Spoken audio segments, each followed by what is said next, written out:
ദൈവനാമത്തിന് മഹത്വം ഉണ്ടാകട്ടെ. പരിശുദ്ധ അമ്മ പ്രത്യക്ഷപ്പെട്ട ഈ അൾത്താരയിൽ വന്നെന്ന് സാക്ഷ്യം പറയാൻ എന്നെ അനുവദിച്ച പരിശുദ്ധ അമ്മയ്ക്കും ഈശോയ്ക്കും ആദ്യം തന്നെ ഞാൻ നന്ദി പറയുന്നു. അമ്മ പ്രത്യക്ഷപ്പെട്ട് 20 വർഷം തികയുന്ന ഈ സമയത്ത് എൻ്റെ ജീവിതത്തിലുണ്ടായ മരിയൻ ഇടപെടലുകളെക്കുറിച്ചാണ് ഉള്ള സാക്ഷ്യങ്ങളാണ് ഞാൻ നിങ്ങളോട് പങ്കുവയ്ക്കാൻ ഇവിടെ നിൽക്കുന്നത്. എൻ്റെ പേര് സൗമ്യ. ഞാനൊരു ഹിന്ദുവാണ്. പക്ഷേ ചെറുപ്പം മുതലേ എൻ്റെ വീട്ടിൽ ഒരു മാതാവിനോടുള്ള ഭക്തിയുള്ള ഒരു അന്തരീക്ഷത്തിലാണ് ഞാൻ വളർന്നത്. എൻ്റെ വെല്ലുമിശയൊക്കെ ചെറിയ കാലം തൊട്ടേ 8 നോയമ്പ് എടുക്കുന്നത് കണ്ടാണ് ഞങ്ങൾ വളർന്നത്. അപ്പം ഞങ്ങൾ കോൺവെൻറ്റ് സ്കൂളിലാണ് പഠിച്ചത്. അപ്പോൾ ഞങ്ങൾ ചെറുപ്പം മുതൽ തന്നെ മാതാവിനോട് പ്രാർത്ഥിക്കുകയും ഞങ്ങളുടെ വീടിനടുത്തൊരു കുരിശടിയുണ്ട്, അവിടെ പോയി മാതാവിൻ്റെ അടുത്ത് തിരി കത്തിച്ച് വെച്ച് പ്രാർത്ഥിക്കുകയൊക്കെ ചെയ്യുമായിരുന്നു. അങ്ങനെ നഴ്സിംഗ് പഠിക്കുന്ന സമയത്ത് എൻ്റെ കൂടെയുള്ള ക്രിസ്ത്യൻ കുട്ടികളുടെ കൂടെ കൂടി കൊന്ത ചൊല്ലി പ്രാർത്ഥിക്കാനൊക്കെ തുടങ്ങി. ആ സമയം ഒരു സീനിയർ ചേച്ചി റൂം വെക്കേറ്റ് ചെയ്തപ്പോൾ ഒരു ബൈബിളും കൊന്തയും അവിടെ ഇട്ടിട്ട് പോയി, ഒരു നിത്യസഹായ മാതാവിൻ്റെ നൊവേനയും. അത് ഞാൻ എടുത്തിട്ട് അന്ന് തൊട്ട് ബൈബിൾ വായിക്കാനും പ്രാർത്ഥനാ മഞ്ചരി ആപ്പ് ഡൗൺലോഡ് ചെയ്ത് കൊന്ത ചൊല്ലി പ്രാർത്ഥിക്കാനൊക്കെ തുടങ്ങുന്നുണ്ടായിരുന്നു. എൻ്റെ വിശ്വാസങ്ങളുടെ കൂടെ തന്നെ ഞാൻ ഇതെല്ലാം തന്നെ ചെയ്യുന്നുണ്ടായിരുന്നു. അങ്ങനെ കാലം കടന്നുപോയി. ഈ ഒരു വിശ്വാസവും സൈഡിൽ കൂടെ പോകുന്നുണ്ടായിരുന്നു. പിന്നീട് എൻ്റെ പേഴ്സണൽ ലൈഫിൽ 2019 ഒരു വലിയൊരു ക്രൈസിസ് വന്നപ്പം അതിന് കുറച്ച് നാൾ മുമ്പായിട്ട് ഞാനിങ്ങനെ കൃപാസനത്തിനെക്കുറിച്ച് കേട്ടിട്ടുണ്ടായിരുന്നു. പക്ഷെ കേട്ടത് വളരെ നെഗറ്റീവായ കാര്യങ്ങളാണ്. അപ്പോൾ അതുകൊണ്ട് തന്നെ ഒരാൾ എന്നോട് കൃപാസനത്തിനെക്കുറിച്ച് പറയാൻ വന്നപ്പോൾ ഞാൻ പറഞ്ഞു, വേണ്ട, എനിക്കിത് കേൾക്കണ്ടെന്ന് പറഞ്ഞു. അതിനുശേഷം പിന്നീട് ഒരു പ്രശ്നം ഉണ്ടായപ്പോൾ ഞാനിനി എന്ത് ചെയ്യണം എന്നോർത്തപ്പോൾ ആ വ്യക്തിയെ തന്നെ ഞാൻ വിളിച്ചു. അപ്പോൾ എന്നോട് പറഞ്ഞു, നീ കൃപാസനത്തിലൊന്ന് കാല് കുത്തിയാൽ മതി, നിൻ്റെ ഈ പ്രശ്നങ്ങൾക്ക് മാറ്റം വരുമെന്ന് പറഞ്ഞു. അപ്പോൾ എനിക്ക് വല്ലാത്തൊരു ഡിപ്രഷനിലോട്ട് ഞാൻ പോവുകയായിരുന്നു. അപ്പോൾ എനിക്ക് ഉറങ്ങാനോ ഒന്നും പറ്റുന്നുണ്ടായിരുന്നില്ല. അപ്പോൾ എനിക്ക് എങ്ങനെയെങ്കിലും ഒരു ധ്യാനം കൂടണം എവിടെയെങ്കിലും. അപ്പോൾ ആകെ അറിയാവുന്നത് ആലപ്പുഴ IMS മാത്രം. അപ്പോൾ ആലപ്പുഴയിൽ എവിടെയൊക്കെയാണ് ഈ ധ്യാനം നടക്കുന്നതെന്ന് അറിയാൻ വേണ്ടി ഞാൻ വെറുതെ ഒന്ന് ഗൂഗിളിലൊന്ന് സെർച്ച് ചെയ്തപ്പോൾ എനിക്ക് കൃപാസനത്തിൻ്റെ വെബ്സൈറ്റ് കിട്ടി. അപ്പോൾ ഞാൻ ആദ്യം light A candle prayer request ഇട്ടിട്ട് അപ്പോൾ അതിൻ്റെ കൂടെ ഇപ്പം നമുക്ക് പ്രെയർ ഡൗൺലോഡ് ചെയ്യണമല്ലോ. അപ്പോൾ ആ പ്രെയർ ഞാൻ പ്രത്യക്ഷീകരണ പ്രാർത്ഥനയും ഉടമ്പടി പ്രാർത്ഥനയെല്ലാം അന്നേരം തന്നെ ഞാൻ എൻ്റെ ഡ്യൂട്ടി റൂമിൽ പോയി മുട്ടയിൽ നിന്ന് പ്രാർത്ഥിച്ചു. അതിനുശേഷം ഒരാഴ്ച കഴിഞ്ഞപ്പോൾ വീണ്ടും ഒരു സങ്കടകരമായ ഒരു സംഭവം ഉണ്ടായപ്പോൾ അത് രാത്രിയായിരുന്നു. അപ്പോൾ ഞാൻ പെട്ടെന്ന് എൻ്റെ കയ്യിൽ ഫോണിൽ പ്രത്യക്ഷീകരണ പ്രാർത്ഥന ഉണ്ടായിരുന്നു. ഞാൻ ഈ പ്രത്യക്ഷീകരണ പ്രാർത്ഥന ചൊല്ലി എൻ്റെ നിയോഗം സമർപ്പിച്ച് നന്മ നിറഞ്ഞ മറിയമേ ചൊല്ലിയപ്പോൾ എനിക്ക് കണ്ണുനീര് തുടച്ച് ഞാനിങ്ങനെ ആകാശത്തോട് നോക്കിയപ്പോൾ നമ്മുടെ കൃപാസന മാതാവിൻ്റെ കഴുത്ത് വരെയുള്ള ആ ഒരു രൂപം വലിയ വട്ടത്തിൽ ആകാശത്തിങ്ങനെ നിൽക്കുന്നത് കണ്ടു. എൻ്റെ ജീവിതത്തിലുണ്ടായ ആദ്യത്തെ മാതാവിൻ്റെ പ്രത്യക്ഷീകരണമായിരുന്നത്. അപ്പോൾ എനിക്ക് ഭയങ്കര വിശ്വാസമായി എൻ്റെ ജീവിതത്തിൽ എൻ്റെ പ്രശ്നത്തിൽ എന്തായാലും മാതാവ് ഇടപെടുമെന്നുള്ളത്. പിന്നീട് എങ്ങനെയെങ്കിലും ഈ കൃപാസനത്തിലൊന്ന് വന്നാൽ മതിയെന്നായി. അതിന് ഒരുപാട് തടസ്സങ്ങളുണ്ടായിരുന്നു. 21 പ്രാവശ്യം, അത് ഓരോ പ്രാവശ്യം 7 സ്വർഗ്ഗസ്നായ പിതാവേ നന്മ നിറഞ്ഞ മറിയമേയും ചൊല്ലി അങ്ങനെ 21 പ്രത്യക്ഷീകരണ പ്രാർത്ഥനകളും കുറേ ജപമാലകളും ഞാൻ ഈ ഒരു നിയോഗത്തിന് വേണ്ടി, കൃപാസനത്തിൽ എത്തിപ്പെടാനുള്ള ആ ഒരു നിയോഗത്തിന് വേണ്ടി പ്രാർത്ഥിച്ച് അങ്ങനെ ഞാൻ ഇവിടെ വന്നു. ആ സമയമൊന്നും അക്രൈസ്തവർക്ക് ഉടമ്പടി എടുക്കാൻ പറ്റുന്നുണ്ടായിരുന്നില്ല. അപ്പോൾ ഇവിടെ നിയോഗം സമർപ്പിച്ച് അന്നൊക്കെ അമ്മയെ തൊട്ട് പ്രാർത്ഥിക്കാവുന്ന സമയമായിരുന്നു. അമ്മയെ തൊട്ട് പ്രാർത്ഥിച്ച് ഒരുപാട് സങ്കടത്തോടെ പ്രാർത്ഥിച്ച് വെളിയിലിറങ്ങുകയും എനിക്ക് ഓരോ അടയാളങ്ങൾ കിട്ടാൻ തുടങ്ങി. അമ്മ ഈ കാര്യത്തിൽ ഇടപെടുമെന്നൊരു വിശ്വാസം എനിക്ക് വന്നു തുടങ്ങി. അന്ന് എൻ്റെ ഉടമ്പടി ജീവിതം ആരംഭിച്ചാണ്. പിന്നീട് ഡിസംബറിൽ ആദ്യത്തെ ധ്യാനം കൂടാൻ വേണ്ടി ഞാനിവിടെ വന്നു. അന്നുണ്ടായിരുന്ന ഒരു അച്ഛൻ പറഞ്ഞു, നിങ്ങൾക്ക് ക്ഷമിക്കാൻ പറ്റാത്ത പല സംഭവങ്ങളും പല വ്യക്തികളും ഉണ്ടാവും, പക്ഷേ നിങ്ങൾ അവരോട് ക്ഷമിച്ചു പ്രാർത്ഥിക്കുമ്പോൾ സ്വർഗം തുറക്കുന്നത് നിങ്ങൾ കാണുമെന്ന്. എനിക്ക് ക്ഷമിക്കാൻ പറ്റാത്ത ഒരുപാട് വ്യക്തികളുണ്ടായിരുന്നു. അന്ന് ഞാൻ കരഞ്ഞ് അവരോടെല്ലാം ക്ഷമിച്ചു പ്രാർത്ഥിച്ചു. ശനിയാഴ്ച കഴിഞ്ഞു. ഞായറാഴ്ച രാത്രിയിൽ കിടന്നുറങ്ങി വെളുപ്പിന് 3 മണിയായപ്പം ഞാൻ കർണക്കൊന്ത ചൊല്ലാൻ വേണ്ടി എഴുന്നേറ്റ് കർണക്കൊന്ത ചൊല്ലി. അപ്പോൾ ആ സമയത്തൊക്കെ എനിക്ക് വല്ലാതെ മാനസികാവസ്ഥയായിട്ട് എനിക്ക് ഉറക്കം ശരിക്കും കിട്ടുന്നുണ്ടായിരുന്നു. അപ്പോൾ ഞാൻ എന്നും മാതാവിനോട് പറയും, അമ്മ എൻ്റെ കൂടെ കിടക്കണം, അമ്മ എൻ്റെ കൂടെ കിടന്ന് എന്നെ ഉറക്കണമെന്ന് പറയുമായിരുന്നു. അപ്പോൾ ഞാൻ ഈ കർണക്കൊന്ത ചൊല്ലി തീർന്ന് ഞാൻ കിടന്നു കഴിഞ്ഞപ്പോൾ എൻ്റെ കണ്ണിൻ്റെ മുന്നിൽ ഒരു വെള്ളി കുരിശ് വന്ന് വെട്ടിത്തിളങ്ങാൻ തുടങ്ങി. അതിൽ നിന്ന് ചെറിയൊരു വൈബ്രേഷൻ എൻ്റെ കാലേ കൂടെ കയറി അതെൻ്റെ തല വരെ ഇങ്ങനെ വൈബ്രേഷൻ വന്നുകൊണ്ടിരിക്കും. അപ്പോൾ ഞാനോർത്ത് എന്താ എന്നെ ഇങ്ങനെ ദേഹം മുഴുവൻ വൈബ്രേറ്റ് ചെയ്യുന്നേ എന്നോർത്ത് ഞാൻ പതിയെ ഇടത് വശത്തോട് ചരിഞ്ഞ് കിടന്നപ്പോൾ ആരോ എൻ്റെ അടുത്ത് കിടക്കുന്നത് ഞാൻ കണ്ടു. അപ്പോൾ ഞാൻ പേടിച്ചു വലത് വശത്തോട് ചരിഞ്ഞ് കിടന്നപ്പം മാതാവ് എൻ്റെ മുഖത്തോട് മുഖം ചേർത്ത് കിടന്ന് ഉറങ്ങുന്നു. അപ്പോൾ ഞാൻ പെട്ടെന്ന് മാതാവേ എന്ന് വിളിച്ച് മുഖത്തൊരു ഉമ്മ കൊടുത്തിട്ട് ഞാൻ ഇത് മാതാവ് തന്നെയാണോ, എൻ്റെ തോന്നലാണോ എന്നൊക്കെ ഞാൻ വീണ്ടും തല പുറകോട്ട് മാറ്റിയിട്ട് വീണ്ടും നോക്കിയപ്പോൾ അത് മാതാവ് തന്നെ. അപ്പോൾ ഞാൻ വീണ്ടും മാതാവേ എന്നും പറഞ്ഞൊരു ഉമ്മ കൊടുത്തു. പിന്നെ ഞാൻ അമ്മയെ നോക്കിയിട്ട് കണ്ടില്ല. അത് കഴിഞ്ഞ് വീണ്ടും എനിക്കൊരു ഫ്രണ്ടിനെ കിട്ടി. അപ്പോൾ ആ ചേച്ചി പറഞ്ഞത് വെച്ചിട്ട് കുമ്പസാരത്തിനുള്ള പ്രാർത്ഥനകളെല്ലാം, ഞങ്ങൾക്ക് കുമ്പസാരിക്കാൻ പറ്റത്തില്ലെങ്കിലും അതിനുള്ള പ്രാർത്ഥനകളും ബൈബിൾ വചനങ്ങളും എല്ലാം പ്രാർത്ഥിച്ചിട്ട് ഞാനൊരു ദിവസം വൈകുന്നേരം ഡിസംബർ സമയത്ത് തൊട്ട് ഞാൻ മുടങ്ങാട് കുർബാന കാണാൻ വേണ്ടി പള്ളിയിൽ പോകുമായിരുന്നു, അമലോത്സവ മാതാവിൻ്റെ തിരുനാളിൻ്റെ അന്ന് മുതൽ. അപ്പം ജനുവരിയിൽ ഞാൻ വൈകുന്നേരം ഇങ്ങനെ പ്രാർത്ഥിച്ചൊരുങ്ങി ഈശോയുടെ അടുത്ത് ചെന്ന് പള്ളിയിൽ ചെന്ന് ഇതുവരെ ചെയ്ത എല്ലാ തെറ്റുകളും ഏറ്റു പറഞ്ഞ് പ്രാർത്ഥിച്ചിട്ട് എനിക്ക് അന്ന് കിട്ടിയ വചനം ഇതാണ്: പൊയ്ക്കോളുക, ഞാനും നിന്നെ വിധിക്കുന്നില്ല, ഇനിമേൽ പാപം ചെയ്യരുത്. എന്നോട് കർത്താവ് സംസാരിച്ച ആദ്യത്തെ ദിവസം വരുന്നത്. അതിനുശേഷം അക്രൈസ്തവർക്ക് ഉടമ്പടി തുടങ്ങി. ആ സമയം ഞാനിവിടെ വന്ന് ഉടമ്പടി എടുത്ത് ജോസഫ് അച്ഛനെ തൈക്കാട്ടുശ്ശേരി പോയി കണ്ടു, അച്ഛൻ്റെ പ്രാർത്ഥന മേടിച്ചു. അതിനുശേഷം വീണ്ടും പിറ്റേ മാസം വന്ന് ധ്യാനം കൂടി. അത് കഴിഞ്ഞു കൊറോണ വന്ന് ലോക്ക്ഡൗൺ ആയി.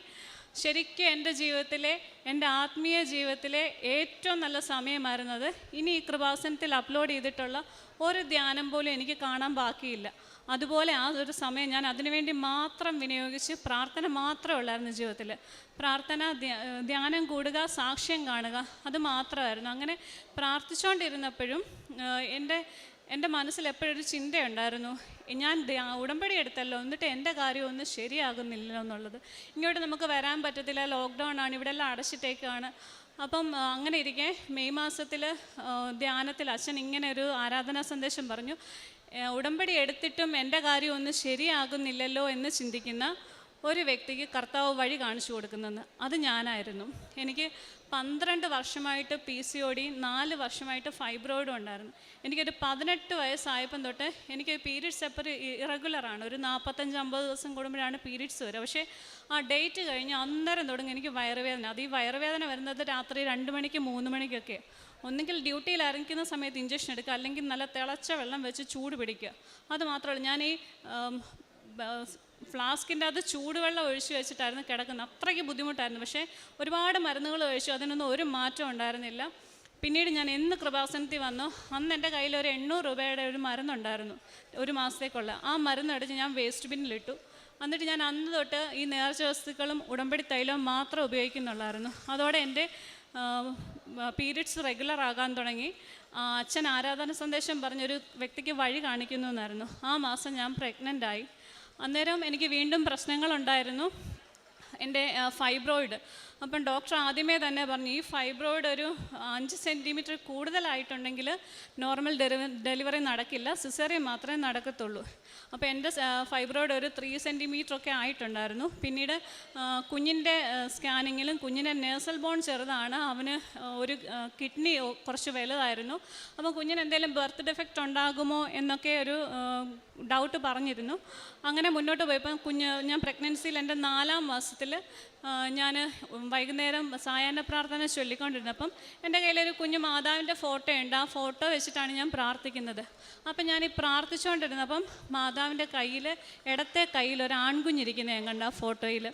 അപ്പോൾ ഞാൻ എന്നെ അറിയാവുന്ന എല്ലാവരോടും പറഞ്ഞു, ഞാൻ ഇങ്ങനെ ഒരു ആൺകുഞ്ഞിനെ കണ്ടു, ആ കുഞ്ഞിൻ്റെ രൂപം ഞാൻ അവരോട് പറഞ്ഞു. അപ്പോൾ എനിക്ക് ഉറപ്പായി എനിക്ക് എന്തായാലും ആൺകുഞ്ഞാണ്. അപ്പോൾ ഞാനിങ്ങനെ പ്രാർത്ഥിച്ചു, ഇങ്ങനെ മുന്നോട്ട് പോയി. അപ്പോൾ എൻ്റെ ഒരു ഡെലിവറി ഡേറ്റ് പറഞ്ഞിരുന്നത് മാർച്ച് 5ആണ്. അപ്പോൾ പക്ഷേ ഞാൻ അമ്മയോട് പറഞ്ഞു, അമ്മേ എനിക്ക് ഫെബ്രുവരി 26-ന് ഡെലിവറി നടന്നിരുന്നത് നല്ലതായിരുന്നു, എനിക്കതായിരുന്നു, അത് മതി എന്ന് പറഞ്ഞു. അന്ന് അങ്ങനെ മുന്നോട്ട് പോയി. മാസങ്ങൾ കഴിയും തോറും എൻ്റെ ഫൈബ്രോയിഡ് വലുതായിക്കൊണ്ടിരിക്കുക. അപ്പോൾ എനിക്ക് ഉറപ്പായി ഇത് ഫൈബ്രോയിഡ് വലുതായാൽ ഡോക്ടർ പറഞ്ഞേക്കുന്നത് സിസേറിയനാണ്. അപ്പോൾ ആ സമയം നമുക്കിവിടെ ഗൂഗിൾ മീറ്റ് വഴി അച്ഛനോട് സംസാരിക്കാൻ പറഞ്ഞു. അപ്പം മറ്റൊരു പെൺകുട്ടി അതിന് ഇതുപോലെ പ്രഗ്നൻസിയിൽ ഫൈബ്രോയിഡ് ഉണ്ടെന്ന് അതിനുവേണ്ടി പ്രാർത്ഥിക്കാൻ വിളിച്ചപ്പോൾ അച്ഛൻ പറഞ്ഞു, ഓൺലൈനിലുള്ള എല്ലാവരും, ഈ ഒരു അവസ്ഥയിലുള്ള എല്ലാവരും തന്നെ പ്രാർത്ഥിക്കാൻ പറഞ്ഞു. അപ്പോൾ ഞാനും എൻ്റെ വയറ്റത്ത് കൈവച്ച് പ്രാർത്ഥിച്ചു. പിന്നെ എന്നും നേർച്ച വസ്തുക്കൾ കഴിക്കുമായിരുന്നു, കാശ്രൂപം വെച്ച് പ്രാർത്ഥിക്കുമായിരുന്നു. അങ്ങനെ ഡെലിവറി സമയമായി. ലാസ്റ്റ് സ്കാനിങ്ങിൽ എനിക്ക് ഫൈബ്രോയിഡ് ഇല്ലായിരുന്നു. അങ്ങനെ ഞാൻ ആഗ്രഹിച്ച പോലെ തന്നെ ഫെബ്രുവരി 26-ാം തീയതി തന്നെ എൻ്റെ ഡെലിവറിക്ക് ഞങ്ങൾ 4 പേരുണ്ടായിരുന്നു. 4 പേരിൽ ഫസ്റ്റ് ഡെലിവറി ഉള്ള 2 പേര്, പിന്നെ സെക്കൻഡ് ഡെലിവറി, തേർഡ് ഡെലിവറി ഉള്ള അങ്ങനെ 2 പേര്. പക്ഷേ ഞാൻ മരുന്ന് ഡ്രിപ്പ് സ്റ്റാർട്ട് ചെയ്തു. ആ സമയം ഞാൻ കൊന്ത ചൊല്ലാൻ തുടങ്ങി. കൃത്യം 4 കൊന്ത ആയപ്പോഴത്തേന് എൻ്റെ വയറ്റിൽ എന്തോ കുത്തി പൊടിക്കുന്ന പോലെ എനിക്ക് തോന്നി. അമ്നിയോട്ടിക് മെമ്മറി റപ്ചർ ആയതായിരുന്നു. പക്ഷേ എൻ്റെ അത്രയും പ്രോഗ്രസ് സെക്കൻഡ് ഡെലിവറിക്കും തേർഡ് ഡെലിവറി ഉള്ള കുട്ടികൾക്ക് ഇല്ലായിരുന്നു. അപ്പം ഡോക്ടർ പറഞ്ഞു അതെങ്ങനെ സൗമ്യയ്ക്ക് ആദ്യം ഡെലിവറി നടക്കും, ഒരിക്കലും നടക്കില്ല. പക്ഷേ എൻ്റെ പ്രോഗ്രസ് കണ്ടിട്ട് അവർക്ക് എന്നെ ലേബർ റൂമിലോട്ട് മാറ്റാതിരിക്കാനും പറ്റുന്നില്ല. അപ്പോൾ അവർ ഇങ്ങനെ സംശയത്തോടെ നോക്കുക. അപ്പം സെക്കൻഡ് ഡെലിവറി ഉള്ളവർക്കും തേർഡ് ഡെലിവറി ഉള്ളവർക്കും ഒക്കെ അവർ ആർട്ടിഫിഷ്യലായിട്ടാണ് റപ്ചർ ചെയ്തത്. അതിനുശേഷം എൻ്റെ പ്രോഗ്രസ് വന്നുകൊണ്ടേയിരുന്നു. പക്ഷേ എൻ്റെ കുഞ്ഞിൻ്റെ തല പുറത്തോട്ട്, കുഞ്ഞിന് നല്ല വെയിറ്റ് ഉണ്ടായിരുന്നു, കുഞ്ഞിൻ്റെ തല പുറത്തോട്ട് വരാതെ കുഞ്ഞിൻ്റെ തലയൊക്കെ ഇങ്ങനെ നീര് വെച്ച് ക്യാപ്പിട്ടായിട്ടിരിക്കുമായിരുന്നു. അപ്പം ഡോക്ടർ വെളിയിൽ വന്നിട്ട് പറഞ്ഞു കുഞ്ഞ് പുറത്തോട്ട് വരാൻ പാടാണ്, ചിലപ്പോൾ സിസേറിയൻ ആകാൻ ചാൻസ് ഉണ്ട്, ഇച്ചിരി സമയം കൂടെ വെയിറ്റ് ചെയ്തിട്ട് സിസേറിയൻ ചെയ്യുമെന്ന് പറഞ്ഞു. ആ സമയം എൻ്റെ വയറ്റത്താരോ ശക്തമായിട്ട് തിരിക്കുന്നത് ഞാൻ അറിഞ്ഞു. ഞാൻ എപ്പോഴും അമ്മയോട് പറയുമായിരുന്നു, അമ്മേ എലിസബത്തിൻ്റെ ഗർഭകാലത്ത് അമ്മയാണ് നോക്കിയത്, അപ്പോൾ എന്നെ എൻ്റെ കുഞ്ഞിനെ അമ്മ തന്നെ നോക്കണമെന്ന് പറയായിരുന്നു. അങ്ങനെ ആരോ എൻ്റെ വയറ്റത്ത് ശക്തമായിട്ട് തിരിച്ചു. 5 മിനിറ്റിനുള്ളിൽ എൻ്റെ ഡെലിവറി കഴിഞ്ഞു. അപ്പം ഡോക്ടർ പറഞ്ഞു ആൺകുഞ്ഞാണ്. അപ്പോൾ എനിക്ക് അമ്മ കാണിച്ചു തന്ന പോലെ തന്നെ ആൺകുഞ്ഞ്. അതിനുശേഷം ഒരു 5 മിനിറ്റ് കഴിഞ്ഞ് കുഞ്ഞിനെ ക്ലീൻ ചെയ്ത് കൊണ്ടുവന്നപ്പം അമ്മയുടെ കയ്യിലുണ്ടായിരുന്ന അതേ കുഞ്ഞിനെ തന്നെയായിരുന്നു എൻ്റെ കയ്യിൽ സിസ്റ്റർ കൊണ്ട് തന്നത്. അപ്പോൾ എനിക്ക് ഭയങ്കര സന്തോഷം, എൻ്റെ കുഞ്ഞിനെ തന്നെയാണല്ലോ അമ്മ എന്നെ നേരത്തെ കാണിച്ചതെന്ന്. പിന്നീട് 1 മാസം കഴിഞ്ഞു, കുഞ്ഞിൻ്റെ വീണ്ടും സ്കാനിങ് ഉണ്ടായിരുന്നു, കിഡ്നിയുടെ സൈസ് നോക്കാൻ വേണ്ടി. അപ്പോൾ കുഞ്ഞിനെ ആ സമയമെല്ലാം ഉടമ്പടി തൈലം വെച്ച് പ്രാർത്ഥിക്കുകയും കാശുരൂപം വെച്ച് പ്രാർത്ഥിക്കുകയും ചെയ്യുമായിരുന്നു.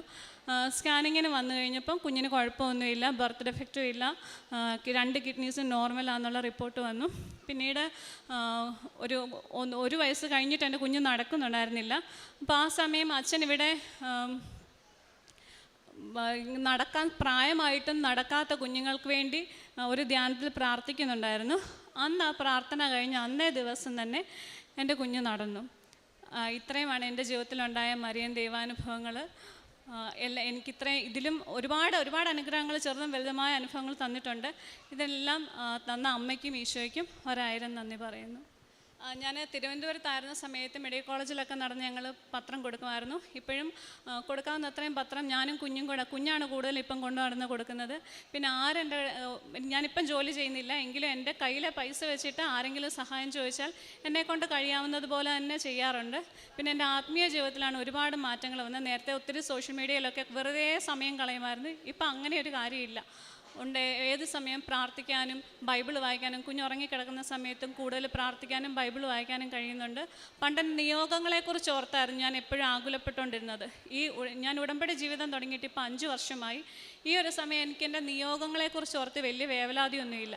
എനിക്കറിയാം ഈ സഹനങ്ങളെല്ലാം കർത്താവ് തരുന്നതാണെങ്കിൽ എനിക്കത് സങ്കടമില്ല. അപ്പം ഞാൻ എപ്പോഴും ഈശോയോട് പറയും, ഈശോയെ ഈ സഹനങ്ങളിലൊക്കെ നീ എൻ്റെ കൂടെ നിന്നാൽ മതി, എനിക്കിതൊന്ന് പിടിച്ചു നിൽക്കാനുള്ള കൃപ മാത്രം തന്നാൽ മതി. ഈ സഹനങ്ങളൊക്കെ എത്ര വേണമെങ്കിലും നീ ലോകത്ത് വന്നു, എനിക്ക് ഒരു സങ്കടമില്ല, പക്ഷേ മരണശേഷം നിന്നോട് കൂടെ ആയിരിക്കാൻ നീ എന്നെ അനുവദിക്കണമേ കർത്താവേ എന്ന് പറയും. എൻ്റെ ഉടമ്പടിയിലെ എൻ്റെ 5 വർഷമാകുമ്പോൾ എനിക്ക് കിട്ടിയ ഒരു ഏറ്റവും വലിയൊരു ബോധ്യം അതാണ്. ഉടമ്പടിയുടെ അൾട്ടിമേറ്റ് എയിം എന്ന് പറയുന്നത് നിത്യത തന്നെയാണ്. പുറപ്പാട് 33:19 എനിക്ക് ഇഷ്ടമുള്ളവനിൽ ഞാൻ പ്രസാദിക്കും, എനിക്കിഷ്ടമുള്ളവനോട് ഞാൻ കരുണ കാണിക്കും. തുടർന്ന് മോശ കർത്താവിനോട് പറയുന്നുണ്ട്, കർത്താവേ ഈ ജനത അങ്ങയുടെ സ്വന്തമാണെന്ന് അങ്ങ് ഓർമ്മിക്കണമേ എന്ന്. ഈ സ്വന്തം ബന്ധം എന്നൊക്കെ പറയുന്നത് അത് നമുക്ക് ജീവിതത്തിൽ അത് പ്രത്യേകിച്ച് പറഞ്ഞു തരേണ്ട കാര്യമൊന്നുമില്ല. നമുക്കൊക്കെ അറിയാം നമുക്ക് ആരൊക്കെയാണ് നമ്മൾ ഏറ്റവും അധികം നമ്മോട് അടുത്ത് ആയിരിക്കാൻ ആഗ്രഹിക്കുന്നവർ, നമ്മുടെ സ്വന്തം എന്ന് നാം ആരെയൊക്കെയാണ് സംബോധന ചെയ്യുക. ഇവിടെ ദൈവത്തിൻ്റെ സ്വന്തമാവുകയാണ് ഉടമ്പടി വഴി ഒരു വ്യക്തി. അതായത് എല്ലാ കാര്യത്തിനും ഉടമ്പടി എന്നുള്ളതാണ്. ഉടമ്പടി എന്തും ആഗ്രഹിക്കാം, അതിന് ഇന്ന കാര്യമെന്നില്ല, ഇത് മാത്രമേ ചോദിക്കാവൂ, ഇത് മാത്രമേ പറയാവൂ, ഇങ്ങനെയൊന്നുമില്ല. ഉടമ്പടി നമ്മെ മൊത്തം ഒരു ഹോളിസ്റ്റിക് അപ്രോച്ചാണ്. ജീവിതത്തിൻ്റെ എല്ലാ മണ്ഡലങ്ങളെയും തൊടുന്നതാണ് ഉടമ്പടി. അപ്പോൾ ഇവിടെ സൗമ്യ എന്ന ഈ മകള് ഇപ്പോൾ സാക്ഷ്യം പറഞ്ഞു നിർത്തുമ്പോൾ പറയുന്നത്, എനിക്ക് മനസ്സിലാകുന്നത് ഇതൊന്നുമല്ല, ജീവിതത്തിൽ നാം ചോദിക്കുന്ന കുറേ കാര്യങ്ങളോ നമുക്ക് ലഭിക്കുന്ന കുറച്ച് ബ്ലെസ്സിങ്സോ അതുമാത്രമല്ല, അല്ലെങ്കിൽ അതൊന്നുമല്ല. നിത്യത, ദൈവത്തോടൊത്തുള്ള ഒരു ജീവിതം, ഇതൊക്കെ പറയുന്നത് താൻ ഏത് ബാക്ക്ഗ്രൗണ്ടിൽ നിന്ന് വന്നു എന്നൊക്കെ ഈ മകൾ നമ്മോട് സാക്ഷ്യം പങ്കുവെച്ചപ്പോൾ പറയുന്നുണ്ട്. അപ്പോൾ വർഷങ്ങളായിട്ട് ഈശോയുമായിട്ടുള്ളൊരു ബന്ധം തന്നെ ഈ മകൾ സ്ഥാപിച്ചു കഴിഞ്ഞു. ഈശോയും അമ്മയുമായിട്ട് കൃപാസനത്തിലേക്ക് വരുന്നതിന് താല്പര്യം ഒട്ടുമില്ലായിരുന്നു. അങ്ങനെയൊക്കെയുള്ള സാക്ഷ്യങ്ങൾ ഒത്തിരി നമുക്ക് യൂട്യൂബിലുണ്ട്. എന്നാൽ അമ്മ, ഈശോയോട് ഇഷ്ടമുള്ളവരെ അമ്മ ഇവിടെ കൊണ്ടുവരും.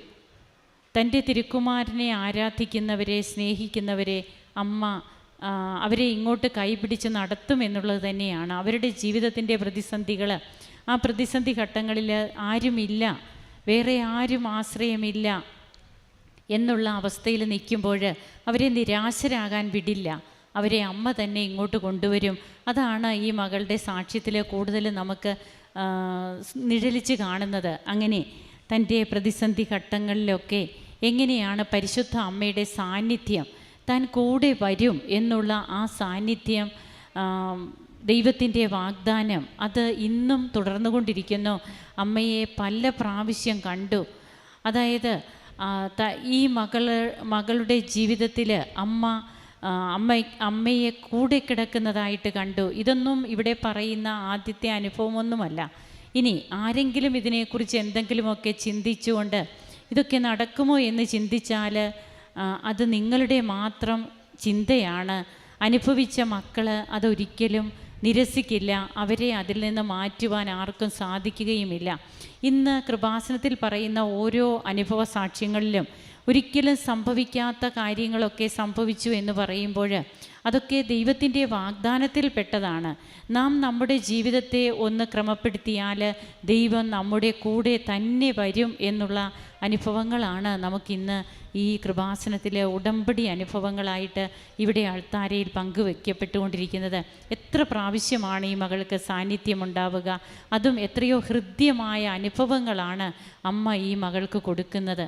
അങ്ങനെ തൻ്റെ 12 വർഷമായിട്ടുള്ള തൻ്റെ രോഗസൗഖ്യം അതൊക്കെ എത്രമാത്രം സിവിയറായിരുന്നു, അതിൽ നിന്നൊന്നും തനിക്ക് മോചനമില്ല എന്നൊക്കെ ഈ മകൾ തന്നെ ചിന്തിച്ചിരുന്ന അവസ്ഥയിൽ നിന്ന് തനിക്ക് തന്നെ ഫീൽ ചെയ്യുന്ന രീതിയിൽ, തന്നെ ആരോ വന്ന് സുഖപ്പെടുത്തുന്ന രീതിയിലുള്ള ഒരനുഭവമൊക്കെയാണ് തൻ്റെ ആ രോഗസൗഖ്യത്തിന് മുമ്പ് സൗമ്യയ്ക്കുണ്ടായതെന്നാണ് പറയുക. പിന്നീട് തൻ്റെ കുഞ്ഞിൻ്റെ കാര്യം, കുഞ്ഞിന് പ്രഗ്നൻസിയിൽ റൈറ്റ് കിഡ്നി വലുതായിരുന്നു എന്നൊക്കെയാണ് സ്കാനിങ്ങിൽ കാണുക. എന്നാൽ വീണ്ടും ഡെലിവറി കഴിഞ്ഞിട്ട് നോർമൽ ആയിട്ടുള്ള കിഡ്നിയാണ് കുഞ്ഞിനുള്ളത്. ഇതിനൊക്കെ ഈ മകള് ഉടമ്പടി നേർച്ച വസ്തുക്കളുടെ ഉപയോഗത്തെക്കുറിച്ച് പറയുന്നുണ്ട്. അങ്ങനെ ഇന്ന് അമ്മയെയും ഈശോയെയും കൊണ്ട് നടക്കുന്ന ഒത്തിരിയേറെ വ്യക്തികളാണ് കൃപാസനത്തിലൂടെ ജനിക്കുന്നത്. ഇതൊരു പുനർജന്മമാണ്. നാമൊക്കെ ജനിച്ച് നമുക്കൊക്കെ ഇന്ന് എത്രയേറെ പ്രായമായി, എന്നാൽ കൃപാസനത്തിൽ വന്ന് ഉടമ്പടി എടുത്തു കഴിയുമ്പോൾ അവിടെ നാം പുനർജനിക്കുകയാണ്. വീണ്ടും ഒരു പുതിയ ജീവിതമാണ് നമുക്ക് നമ്മുടെ ജീവിതം കൊണ്ട് തന്നെ നമുക്ക് പറയാൻ കഴിയും. ഒരു പുതിയ ജീവിത പന്ഥാവിലേക്കാണ് നാം നടന്നെടുക്കുക. ഇന്ന് ഇവിടെ ഈ മകള് സാക്ഷ്യം പറയുമ്പോൾ ഞാൻ സംസാരിക്കും അമ്മയുമായിട്ട്, ഈശോയുമായിട്ട്. ഇതിനൊക്കെ വ്യക്തിബന്ധങ്ങൾ ഉണ്ടെങ്കിലേ നമുക്ക് സംസാരിക്കാൻ പറ്റുകയുള്ളൂ.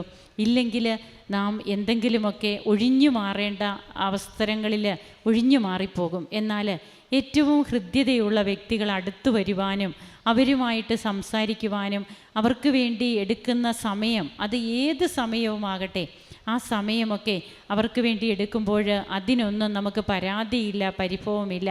അതാണ് ദൈവവുമായിട്ടുള്ള ബന്ധത്തിൽ ഇന്ന് ഉടമ്പടിയെടുത്ത മക്കൾക്ക് സംഭവിക്കുന്നത്. സൗമ്യവും അതുതന്നെയാണ് ഇവിടെ പങ്കുവയ്ക്കുക. നമുക്ക് നമ്മുടെ ജീവിതത്തെ ഈശോയുമായിട്ട് ഒരു സ്നേഹബന്ധത്തിലേക്ക് വരുവാൻ തക്ക രീതിയിൽ നമുക്കും കൃപ നൽകണമേ എന്ന് പ്രാർത്ഥിക്കാം. കരങ്ങളടിച്ച് ഈശോയ്ക്കും അമ്മയ്ക്കും നമുക്ക് നന്ദി പറയാം. അത്യപൂർവ ദൈവാനുഭവങ്ങൾ ഇനി നിങ്ങൾക്കും സ്വന്തം. ഈ യൂട്യൂബ് ചാനൽ ഇതുവരെ സബ്സ്ക്രൈബ് ചെയ്തിട്ടില്ലെങ്കിൽ ഇപ്പോൾ തന്നെ സബ്സ്ക്രൈബ് ചെയ്യുക. ഈ വീഡിയോ ഇപ്പോൾ തന്നെ നിങ്ങളുടെ സുഹൃത്തുക്കൾക്ക് ഷെയർ ചെയ്തുകൊണ്ട് കർത്താവിൻ്റെ പ്രേക്ഷിതരാകുക.